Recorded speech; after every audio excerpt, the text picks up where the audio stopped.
Buenas noches a todos, buenas noches y bienvenidos de nuevo al estudio del Evangelio de Juan. Continuamos en el Evangelio de Juan. Vamos a recordar que en la clase pasada habíamos estado hablando de prácticamente el último milagro del Señor. Cuando los comentaristas hablan del último milagro, está hablando de 7 milagros que Juan, el evangelista, presenta en esta versión de su Evangelio, el Evangelio de Cristo. Y él narra y cuenta siete milagros que él hizo, que le hizo a la gente, pero esos milagros eran como señales que apuntaban a que él es el Cristo, milagros que nos mostraban de qué manera él tenía el poder del Dios eterno. Él, que era el Dios encarnado, estaba mostrando todo el poder sobre la naturaleza, el poder sobre las enfermedades, el poder sobre la creación completa. Y entonces se habla de que este fue el último milagro, que fue la resurrección de Lázaro. Pero otros comentaristas hablan que el último milagro fue la resurrección. Y tienen toda la razón. Pero algunos dicen que es que la resurrección es un milagro que él hizo para él. Pero la verdad que eso no es correcto, porque ese milagro fue en beneficio de toda la humanidad, de todos nosotros. Si hay algo grande que el Señor haya hecho fue su muerte y su resurrección. Con su muerte lavó nuestros pecados, con su muerte pagó nuestros pecados y con su resurrección nos da esa posibilidad de la vida eterna a todos nosotros, a los que nos acogemos a esa salvación. Pero entonces quedémonos con que el último milagro que hizo así personal fue el milagro de la resurrección de Lázaro. Y nosotros en la clase pasada habíamos terminado de ver ese capítulo donde él había hecho esta resurrección o había regresado a Lázaro de la muerte a la vida. Obviamente Lázaro después tenía que volver a morir, tenía que volver a morir físicamente. Con este milagro el Señor lo único que estaba mostrando era que él tenía el poder para volver a la vida, para volver a traer a las personas a la vida. Tenía tanto poder que es el dador de la vida y le pudo volver a dar la vida a Lázaro, aunque después la volviera a perder, pero después le dio también la vida eterna. Es lógico que le haya dado la vida eterna, que Lázaro haya sido salvo. Es muy lógico porque fue un gran amigo, porque siempre estuvo con el Señor y porque lo que vivió fue más que suficiente para que él creyera que Jesús era el Hijo de Dios. Pero a causa de este milagro, los judíos planeaban y estaban preocupados por qué iban a hacer con Jesús, porque este milagro, como decimos que es el último, fue un milagro muy grande y trajo a mucha gente a creer en él, a creer en el Señor. Y muchas personas se preguntaban y decían si este era el Cristo, por las cosas que hacía, por las señales que hacía y más por esta señal tan maravillosa que había hecho. Entonces había gente yendo a creer en Cristo y alejándose de la sinagoga y estas personas, los fariseos, los judíos, como menciona Juan, ya se estaban preocupando porque era mucha la gente que estaba creyendo en él y tenían grande preocupación con Cristo. Si lo dejaban vivo, eran muchísimas, eran multitudes las que lo iban a seguir. Si así hasta donde iba, ya lo estaban siguiendo muchas personas. Si lo dejaban vivo, iba a seguir dando señales y, y mucha gente se iba a retirar de las sinagogas y iba a creer en él. Entonces empezaron a planear en matarlo y planearon su muerte. No sabían cómo hacerlo, pero recordemos que aquí fue donde el sumo sacerdote de aquel tiempo, Caifás, dijo unas palabras que fueron proféticas sin saber que estaba profetizando, dijo unas palabras que eran proféticas cuando dijo en el capítulo 11 versículo 49 y 50. Entonces Caifás, uno de ellos, sumo sacerdote aquel año, les dijo, vosotros no sabéis nada, ni pensáis que nos conviene que un hombre muera por el pueblo y no que toda la nación perezca. Y él estaba diciendo eso por el deseo que tenía de matarlo, no porque realmente él entendiera lo que estaba sucediendo con si Cristo moría.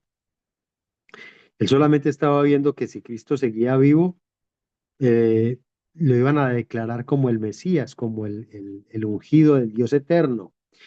Y eso tenía una implicación muy grande para el pueblo de Israel, porque si él se declaraba el Mesías, implicaba que él era el rey de Israel y que era un líder militar, que iba a entrar en guerra con los romanos.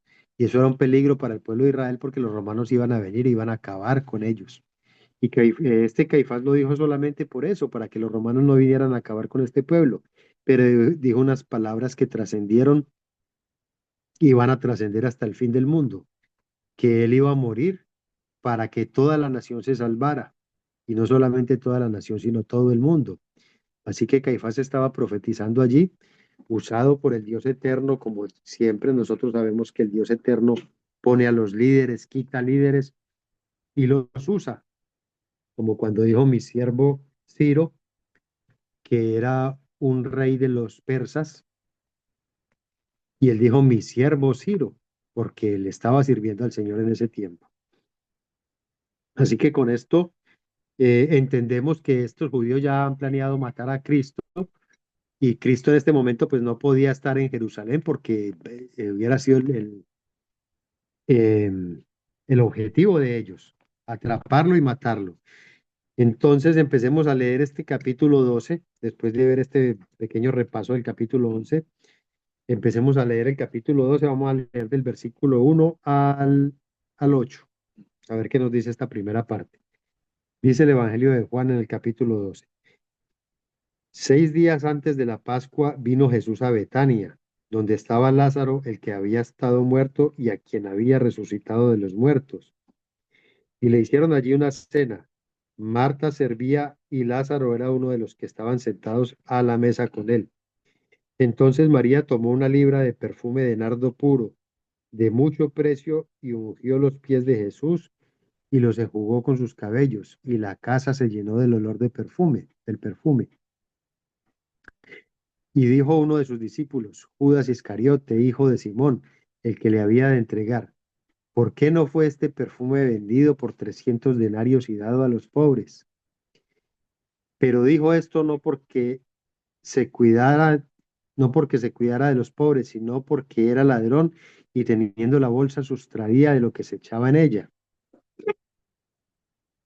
Entonces Jesús dijo, déjala, para el día de mi sepultura ha guardado esto, porque a los pobres siempre los tendréis con vosotros, mas a mí no siempre me tendréis. Vamos entonces a mirar eh, lo que hay en estos primeros versículos, 8 versículos. Y vamos al primero. 6 días antes de la Pascua vino Jesús a Betania, donde estaba Lázaro, el que había estado muerto y a quien había resucitado de los muertos.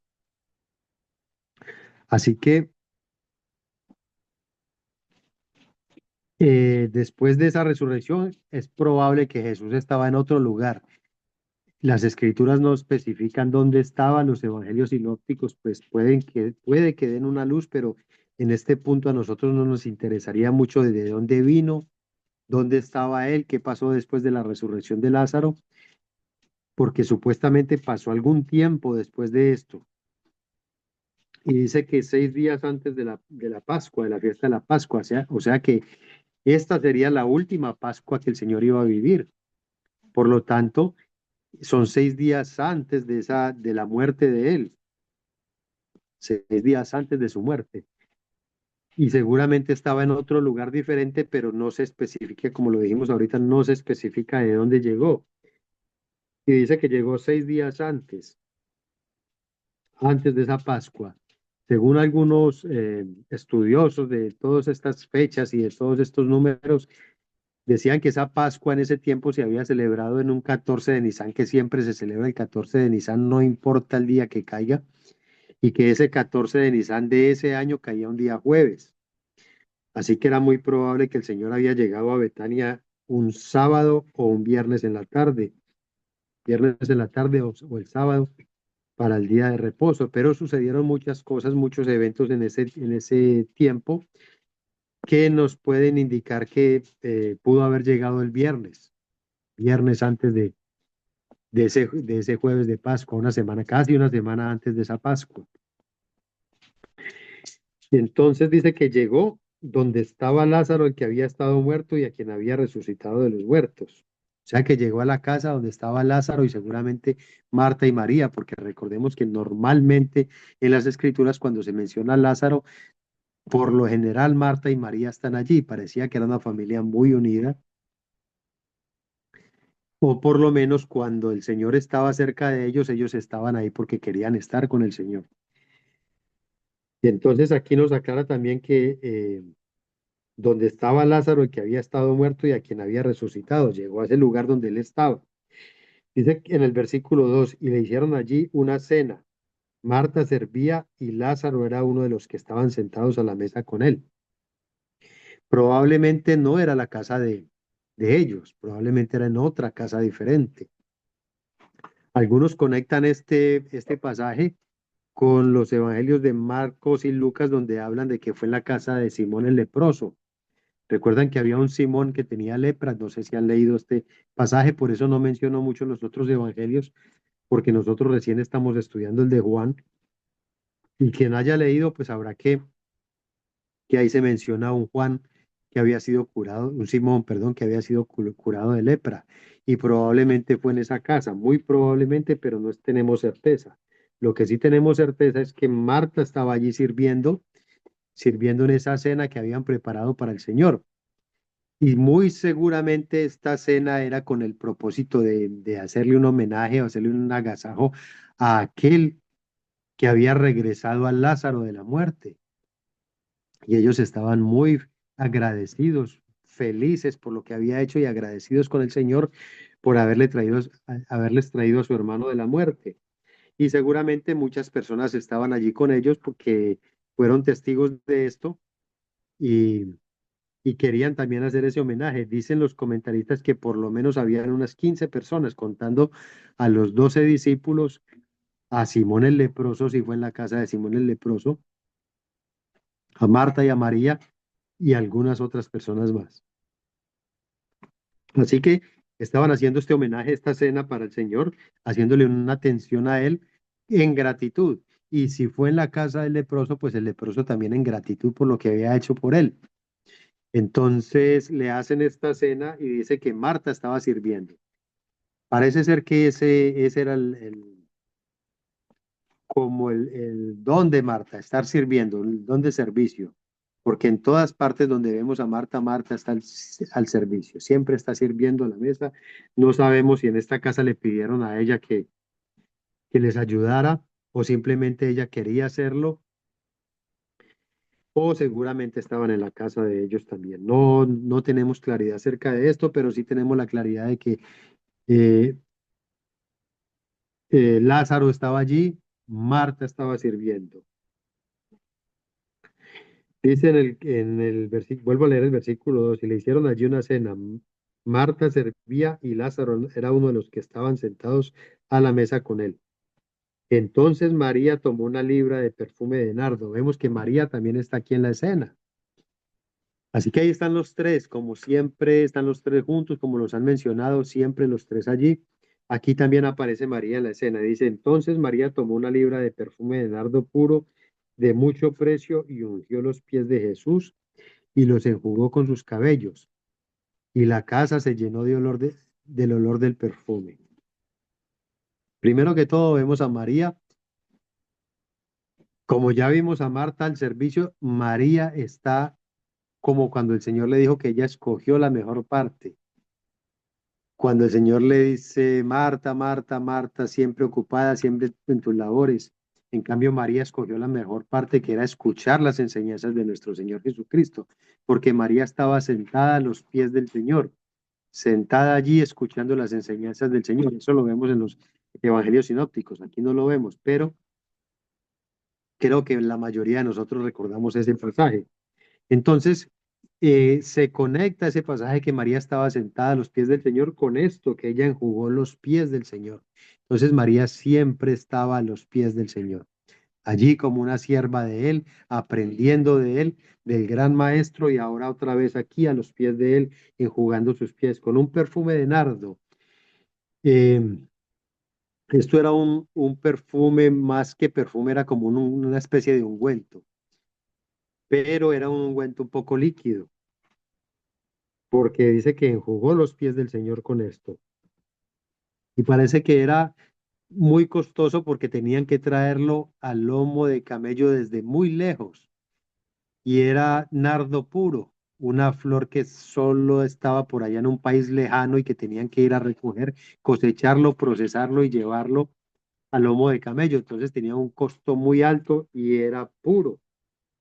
Nos dicen aquí la escritura que era puro, no había sido mezclado, simplemente era algo de mucho valor. Y esto nos muestra que seguramente estas personas tenían buena posición económica, porque si esto tenía mucho valor y María no se fijó, no tuvo ¿cómo? Ningún reparo en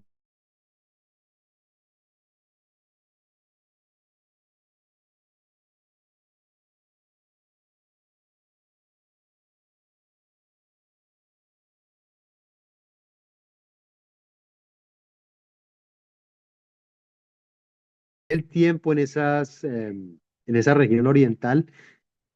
Si las mujeres estaban en una reunión, lo normal era que estuvieran atrás de los hombres, sentadas atrás de los hombres, debían soltarse el cabello. Aquí María está haciendo una cantidad de cosas que están fuera de las costumbres normales, derrama sobre los pies del Señor, unge los pies del Señor con ese perfume de nardo que era muy costoso, de mucho valor, y encima los enjuga con sus cabellos, algo que no era normal que hiciera. Y dice que la casa se llenó del olor del perfume. Así que María seguramente en su corazón estaba supremamente agradecida con el Señor, muy, muy agradecida y encima tenía una gran generosidad. No le importó el costo de ese perfume de nardo, no le importó para nada lo que costara, sino que su gran generosidad y ese corazón agradecido simplemente la llevaron a tomar esta actitud con el Señor, de derramar ese perfume sobre sus pies, ungirle sus pies y secarlos con sus cabellos, como entregándose completamente al Señor, con todo lo que ella tenía y con todo lo que ella era a los pies del Señor. Tampoco reparó en secarlos con sus cabellos, sus propios cabellos, ni siquiera pensó en una toalla o en alguna tela por ahí, sino que sus propios cabellos de ella misma, porque que tenía ese sentimiento por aquel que trajo de la muerte a su hermano. Recordemos que ellos se querían mucho, que ellas sufrieron mucho por la muerte de su hermano. No se mencionan a más familiares aquí en esta, cuando se mencionan a Lázaro, María y Marta, no se menciona a nadie más. Así que parece ser que ellos mantenían unidos, juntos todo el tiempo. Dice después de esto que en el versículo 4 y dijo uno de sus discípulos, Judas Iscariote, hijo de Simón, el que le había de entregar. Parece ser que cuando Juan escribe esto, ya habían, claro, Juan escribe este evangelio de forma tardía, ya se habían escrito los otros, él lo escribe como para complementar o para tener otra visual diferente del evangelio, de la buena noticia del Señor, y lo escribe después de que han escrito lo otro y de que han pasado muchas cosas, de que han pasado todas estas situaciones. Entonces él dice el que le había de entregar porque él sabía quién lo había entregado, él estaba en ese tiempo, él era uno de los discípulos. Pero lo dice aquí porque nosotros debemos entender que esta persona tenía ya malos pensamientos desde antes, desde mucho antes, tenía ya su mente dañada, su corazón dañado, y entonces por eso hace la aclaración el que le había de entregar, para que nosotros nos preparemos en nuestras mentes en pensar que este hombre tenía un corazón muy malo. Dice, vuelvo a leer el versículo 4 y dijo uno de sus discípulos, Judas Iscariote, hijo de Simón, el que le había de entregar. ¿Por qué no fue este perfume vendido por 300 denarios y dado a los pobres? ¿Quién sabe si el perfume realmente valía 300 denarios o valía mucho más que eso? Pero él dice que por lo menos por 300 denarios, por lo menos por 300 denarios, un denario, un solo denario era el salario de una persona en un día de trabajo. Así que estamos hablando de 300 días de trabajo, un año de trabajo de una persona. Y tal vez más, porque siempre se descansaba el día sábado, el Shabbat o el Sabbat. Entonces había más de un año de trabajo de una persona. Esto era algo de mucho precio y seguramente podía valer mucho más, pero Judas dice que ¿por qué no fue este perfume vendido por 300 denarios? Que quizás quiso decir por lo menos por 300 denarios. Seguramente el perfume tenía mucho más valor que eso, pero él estaba viendo ya estos números. Y dado a los pobres. Entonces, este hombre era un genio para disimular las cosas. Las disimulaba tanto que nadie se había enterado hasta este punto que él iba a entregar al Señor y que él era una persona de mal corazón. O sea que él todo lo escondía perfectamente.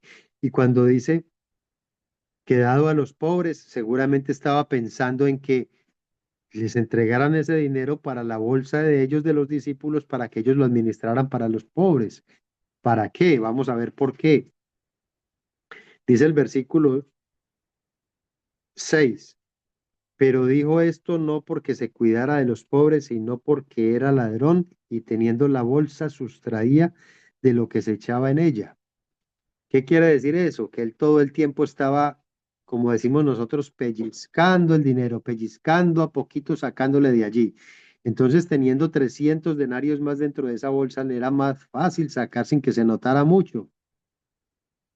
Así que él lo único que estaba pensando era que se vendiera ese perfume y les entregaran el dinero a ellos, porque él no lo dice aquí abiertamente. Dice, ¿por qué no fue este perfume vendido por 300 denarios y dado a los pobres? Pero, como decíamos, pensando en que ese dado a los pobres era para que ellos mismos administraran de qué manera lo iban a dar a los pobres. Si se lo entregaban a ellos, quien iba a manejar ese dinero era él, porque él era el tesorero, él era el que manejaba la bolsa de dinero de los apóstoles, del Señor y sus apóstoles, o sus discípulos en este momento. Así que él viendo esa perfume de gran valor, en ningún momento estaba pensando en los pobres, en ningún momento se le pasó por la cabeza a los pobres, sino la cantidad de dinero que podía haber allí, el valor de lo que se estaba derramando allí. Y entonces por eso Juan aclara aquí que él no lo dice porque cuidara a los pobres, porque tuviese cuidado de los pobres, sino porque quería sacar de la bolsa. Y le contesta el Señor en el versículo 7. Entonces Jesús dijo, déjala, para el día de mi sepultura ha guardado esto, porque a los pobres siempre los tendréis con vosotros, mas a mí no siempre me tendréis.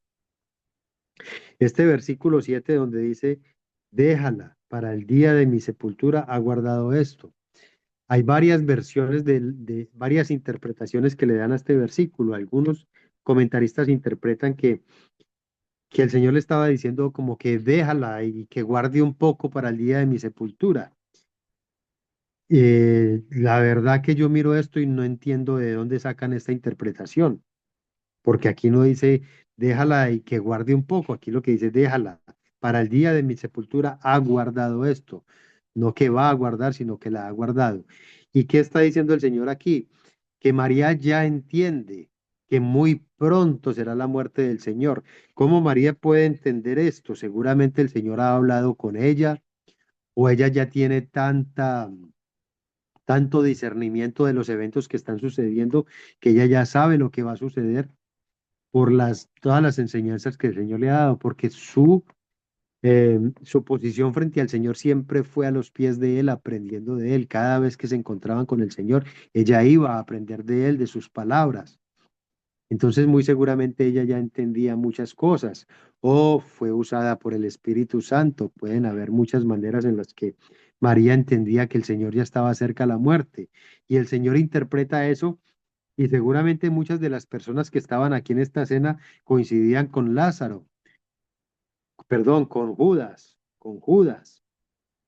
de decir que eso era un desperdicio. Y seguramente muchos la estaban acusando por ese desperdicio, porque era un perfume de muchísimo valor. o algo de muchísimo valor. Y seguramente la estaban juzgando por esto y el Señor sale a la defensa de ella y dice, déjala, para el día de mi sepultura ha guardado esto. Quiere decir que el Señor entendía que ella lo estaba ungiendo porque él sabía que ella ya entendía que eso era el último tiempo, que esta era la última oportunidad que tenía, que tal vez ya no iba a tener ninguna oportunidad y que seguramente ninguno de sus amigos lo iba a ungir para la muerte.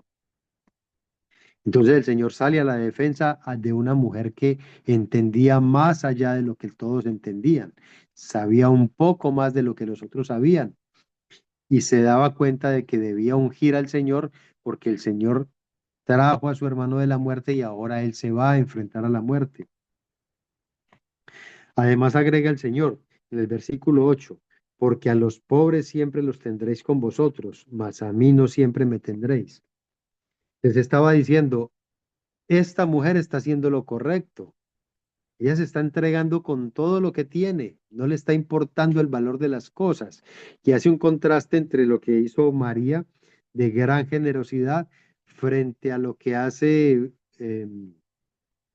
Judas, que era un egoísmo total. Judas era una persona supremamente egoísta, solamente estaba pensando en él y en lo que él podía sacar de la bolsa. Entonces muestra este contraste en que María está siendo muy generosa con él porque lo tiene allí, porque está él allí, mientras esté con él está de fiesta. Y esa generosidad y ese amor por él los está derramando allí a sus pies, mientras el otro está siendo supremamente egoísta. Y el Señor le dice, porque a los pobres siempre los tendréis con vosotros. ¿Qué quiere decir? Ustedes siempre van a tener provisión. A los pobres siempre los van a tener. A mí no me van a tener siempre. Yo me voy a ir, yo voy a morir, me voy a ir. Entonces van a poder tener cuidado de los pobres en todo tiempo. Y el Señor aquí está hablándonos a nosotros también hoy de que es importante cuidar de los pobres. Él no dice no hay necesidad de cuidar de los pobres porque el Dios del cielo los cuida, no. Él nos está mostrando de que sí debemos tener cuidado de los pobres y nos dice que siempre los vamos a tener. Así que siempre van a haber pobres, siempre van a haber personas pobres, pero siempre tienen que haber personas que creemos en Cristo que debemos tener cuidado de ellos. Dice entonces, voy a volver a leer este versículo 8 porque a los pobres siempre los tendréis con vosotros, mas a mí no siempre me tendréis.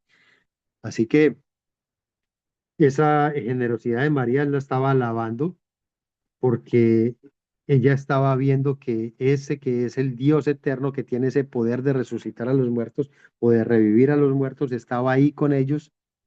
Ella aprovecha ese tiempo, aprovecha que conoce que ya pronto está su muerte, se entrega con todo lo que tiene y el Señor lo recibe de muy buena manera, porque está viendo ese corazón noble que ella tiene, que asimismo deberíamos de ser nosotros con Él, tener un corazón agradecido con Él por lo que Él ha hecho por nosotros, estar siempre con ese amor por Él y entregándonos con todo lo que tenemos, no con el corazón egoísta como el de Judas. Y aparte de eso, sirviendo como Él nos pide que sirvamos, ayudando a los pobres, ayudando a las viudas, ayudando a los huérfanos. Él nos lo repite de muchas maneras. Hasta ahí terminamos este primer pasaje que es el donde Jesús es ungido en Betania. Vamos a leer el siguiente pasaje, que es el complot contra Lázaro, un complot contra Lázaro, versículos del 9 al 11. Dice así, gran multitud de los judíos supieron entonces que él estaba allí y vinieron no solamente por causa de Jesús, sino también para ver a Lázaro, a quien había resucitado de los muertos. Pero los principales sacerdotes acordaron dar muerte también a Lázaro, porque a causa de él muchos de los judíos se apartaban y creían en Jesús. Entonces aquí los judíos, notemos que cuando Juan el Evangelista habla en los judíos, normalmente está hablando de los fariseos y de los saduceos, de los escribas, fariseos y saduceos, los conocedores de la ley y los líderes religiosos. Pero aquí en este versículo 9 dice, gran multitud de los judíos supieron entonces que él estaba allí. Esa multitud no se refiere a esos líderes. Aquí cuando habla de la multitud de los judíos, está hablando del pueblo de Israel o del pueblo de Judá, porque no había multitud de líderes, sino de gente. Dice que una multitud supieron entonces que él estaba allí, se dieron cuenta por alguna razón, se enteraron de que Jesús estaba allá en ese lugar, que le estaban haciendo ese homenaje, y dice que supieron entonces que él estaba allí y vinieron, no solamente por causa de Jesús, sino también para ver a Lázaro, a quien había resucitado de los muertos. Cuando venían estas caravanas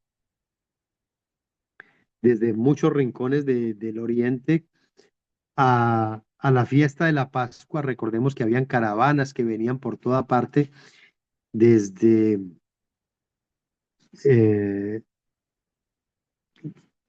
ay, se me olvidó el nombre de Jerusalén, Samaria y la otra es,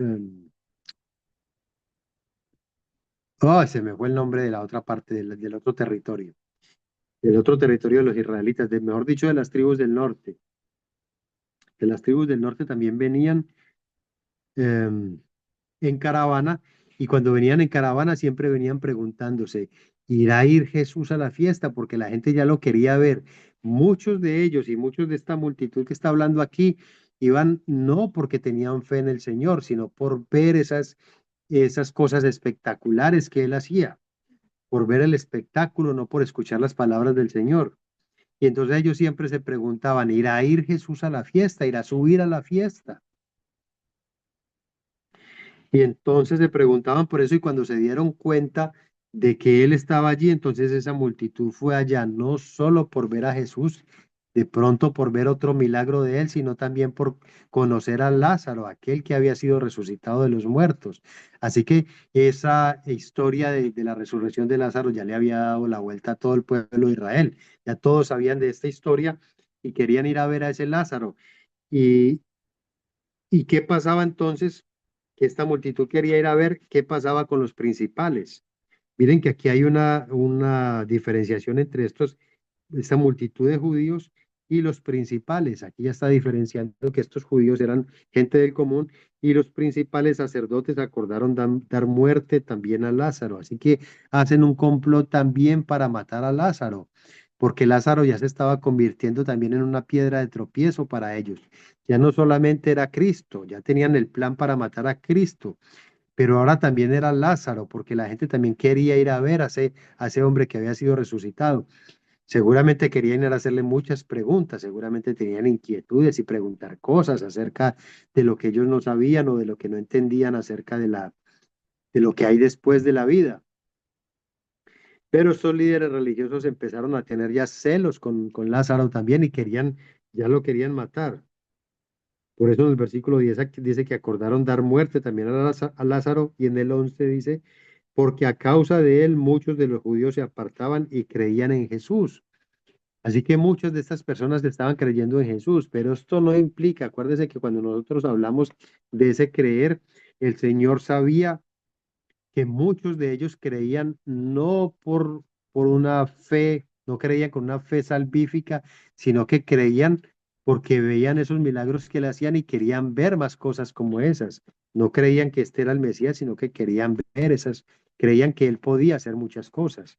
No creían que él era el Salvador, pero se estaban apartando de los líderes religiosos, porque estaban yendo hacia Cristo, estaban buscando a Cristo y aparte buscando conocer a Lázaro, el que había sido resucitado de los muertos. Creo que por hoy vamos a dejar aquí hasta este punto, porque después viene un tema muy interesante que es la entrada triunfal en Jerusalén. Y este es un pasaje un poquito, no es muy largo, pero es muy interesante, es un pasaje muy interesante, y lo vamos a dejar para la próxima semana para no dejarlo en la mitad, para no cortar en la mitad de él. Así que paremos por ahora ahí, damos espacio a preguntas si es que las hay, o a participaciones de alguien que quiera participar y decir algo, aportar algo más acerca de esto que acabamos de leer. Y si alguien sabe algo acerca del perfume de nardo, lo puede decir, que de pronto tenga alguna información más valiosa de la que nosotros tenemos, la puede aportar.